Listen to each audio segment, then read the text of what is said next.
Magandang hapon mga ka-vibes, welcome to my channel, Furley's Firm TV. Kung bago ka sa channel ko, please subscribe and don't forget to click the notification bell para updated ka sa videos ko. Today's video, isi-share ko sa inyo kung ang mga halamang gamot na makikita natin sa ating paligid. Lalo na ngayon na napakamahal ang mga bilihing gamot sa butika, mas mainam na gumamit tayo ng mga halamang gamot bilang panggamot sa ating karamdaman. Ang kaalamang ito ay natutunan ko sa aking ina na siya ring ginagamit sa amin noon na panggamot sa aming karamdaman. Isa sa mga halamang gamot na makikita natin sa ating paligid ay ang Acapulco. Tinatawag ito sa Bisaya na asunting. Ito yon, Acapulco. Alam niyo ba na ang Acapulco ay nagpapagaling sa mga sakit sa balat? Ang mga sakit sa balat na tulad ng alipunga, an-an at buni ay pinapagaling ni Acapulco. So ngayon ituturo ko sa inyo kung paano gagawin para gumaling ang inyong alipunga. Una, kumuha kayo ng mga talbos ng Acapulco. So may sample ako dito. Ito yon. So, ang gagawin nyo, hugasan yung maigi ang talbos ng Acapulco o dahon ng Acapulco, pwede rin, sa malinis na tubig. Pagkatapos, dikdikin nyo.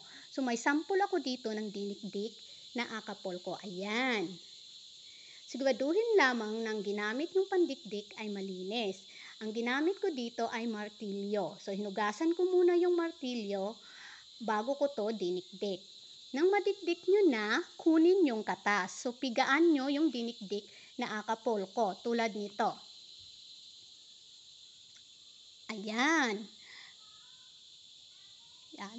Nang makuha nyo na ang lahat ng katas ng Acapulco, eto yung sample ko sa katas ng Acapulco. Ayan.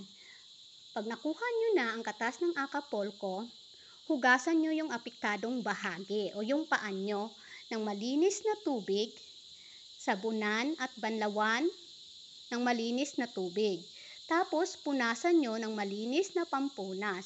Kung matuyo na yung paan nyo, ang Acapulco, katas ng Acapulco ay ipahid nyo sa apektadong bahagi.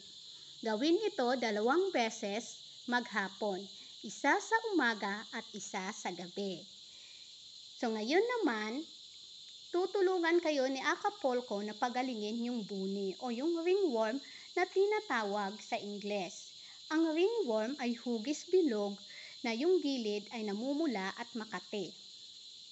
So, ang gagawin nyo, kumuha kayo ng sapat na dahon ng Acapulco, pagkatapos dikdikin nyo.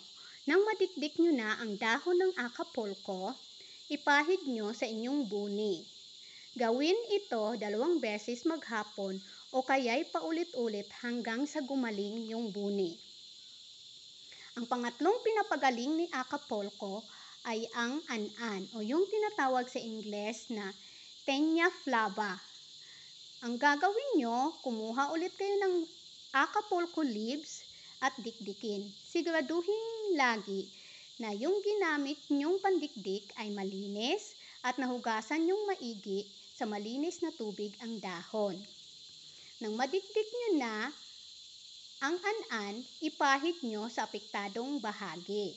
So, kadalasan ang an-an ay nararanasan ng mga lalaking nagbibinata. Ito ay hugis mapa na kulay puti. Yung iba naman, ang mapa ay tumutubo sa likod o kaya yung iba ay nasa kamay. Yung nasa likod naman ay kadalasan nakukuha nila yan sa mga taong may sakit na an-an na nanghihiram sila ng mga gamit tulad na lamang ng t-shirt. So huwag kayong mabahala dahil kung may Acapulco kayo ay gagaling kayo. So nakatipid ka na, gumaling ka pa. Subukan nyo to para malaman nyo kung gaano kabisa ang Acapulco. Sana ay nasundan nyo. Bye! Thank you for watching!